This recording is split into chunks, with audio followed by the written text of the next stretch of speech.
Have you ever said sure or yes to a favor when every cell in your body was screaming to say no? No, you're not just being nice or a people pleaser, you're in survival mode. Your brain has learned that staying safe means staying quiet. And today, we're going to teach it how to speak up again. So before we pull this apart, I want to see where you're at. So at this point, I want you to pause, have a look at this. For every single one that sounds like you, give yourself 1 point.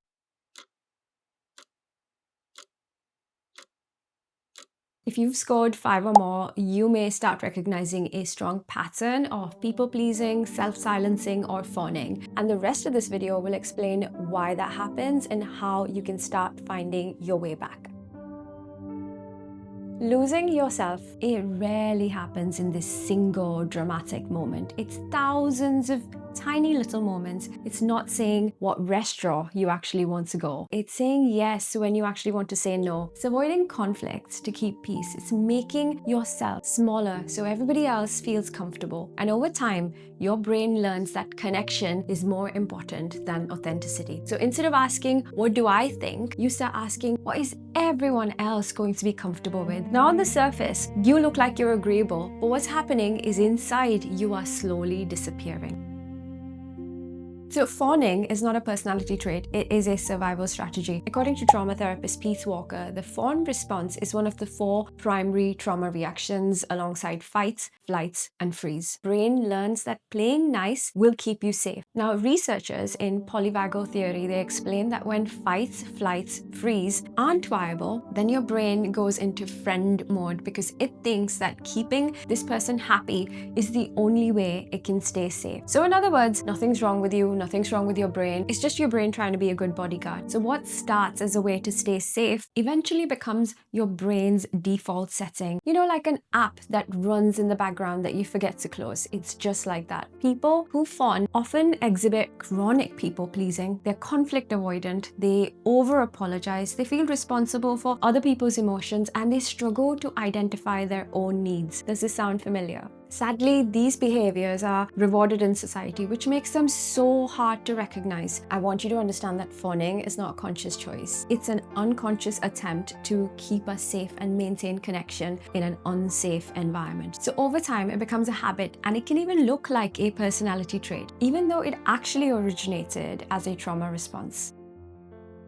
So on the surface, a fawn response actually looks calm and agreeable, but it actually takes a significant psychological toll. So long-term fawning can lead to emotional exhaustion, it can lead to resentment, repressed anger, and you feel identity loss, so you don't know who you are without other people guiding you. You have disassociation, you have anxiety, depression, and even complex PTSD. So you're not just people-pleasing, you are abandoning yourself, and every time you swallow your needs to make other people comfortable, you send yourself the message that everybody else matters more than you. And it becomes harder to make decisions, to recognize your own preferences, and to trust your own voice. But here's the hopeful part. Because fawning is a learned strategy, you can unlearn it. So nothing's wrong with you, your brain's just adapted to survive, and now it's time to teach it something new. Because it's easy to think of this as a harmless habit to keep peace, but as we've seen, there's a hidden cost to being this nice person, to being a chameleon that just does what everybody else wants. So here are some positive steps that are going to help you. So the first phase is detection. This is the stage where I want you to spot your automatic yeses. Because before you can stop fawning, you have to catch yourself in this act. Most of us are so used to abandoning ourselves, our own needs, that we don't even know that we're doing it until we're completely exhausted. So first thing, start noticing the fawn in your body. So, you know, that subtle tightening in your throat or that immediate desperate need to smile when you feel annoyed. I want you to do a quick emotional inventory. So have a notebook, log this. I want you to ask yourself, am I saying yes because I want to, or because I'm afraid of the conflict that saying no is going to create? So in the first week, I want you to keep a journal. I want you to keep a log of the number of times you say yes, because that is your reflex and being whoever everybody else needs it to be. The second phase is pausing, creating space. So once you've detected it, now you need to widen the gap between the stimulus, which is somebody else's request, and your own response. So what we're trying to do in the second week is we're trying to stop this reflex. You're creating a safe room for your autonomy. What you're also trying to do is you're buying yourself time with some neutral language. So if someone's asking for a confirmation of a plan and you don't want to say yes, what you can start doing is you can buy some buffer time by using neutral language. So for example, if someone is asking you to confirm a plan and instead of automatically saying yes, you can start saying, I need to check my calendar, or let me think about it and I will get back to you. You don't need an excuse, but what you do need is a little bit of a buffer. You need to learn how you can regulate your nervous system. You need to take some deep breaths and remind yourself, I am safe, even if they're disappointed. So you are de-escalating the danger. I want to quickly check in with you. So does it feel rude to just say, I'll think about it? Because that discomfort that you're feeling, that's the sound of your old compliant self dying off, and it's supposed to feel a little bit dangerous, but I want you to stay with it because it's easy to think that this is just a harmless habit to keep the peace, but there's a hidden cost to playing a chameleon every single day. The final stage is practicing low stakes disagreement, because now you have this space, now you've got to learn how to fill it. You have to learn how to exist as a person with preferences that don't always align with other people, and learn to stand with that discomfort and reclaim yourself. In this week, I'm not asking you to do something drastic or break a major relationship agreement. Start by saying, actually, I prefer to go to the park instead of going to a cafe. I want you to genuinely learn how to hold the discomfort, because this is the hardest part. You will want to retract, you will want to apologize, but I want you to simply state your preference and just let it sit. I also want to quickly check.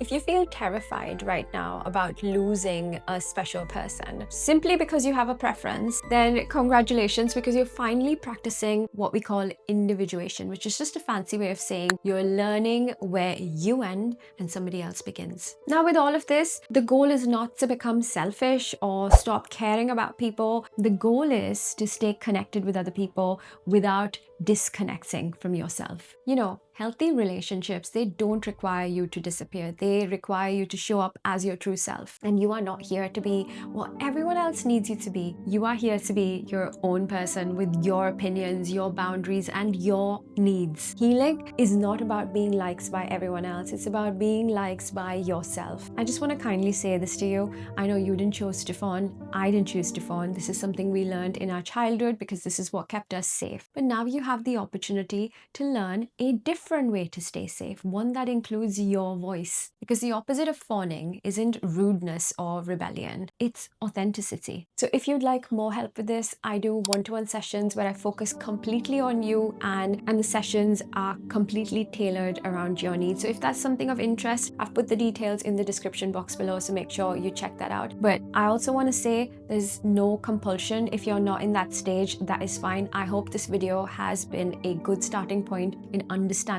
the fawning pattern, how you can work through some of these. And if this video has brought value to you, then I would love for you to subscribe to the channel so I can create more useful content for you, and also engage with me in the comments. I love to hear people's stories. They help me in creating more content that is of use to you. If you've got any feedback or you want me to make any follow-up videos specific to your problem, even if one person says that in the comments, I will make a video for you. Thank you so much for your time and staying with me, and I will see you in the next video.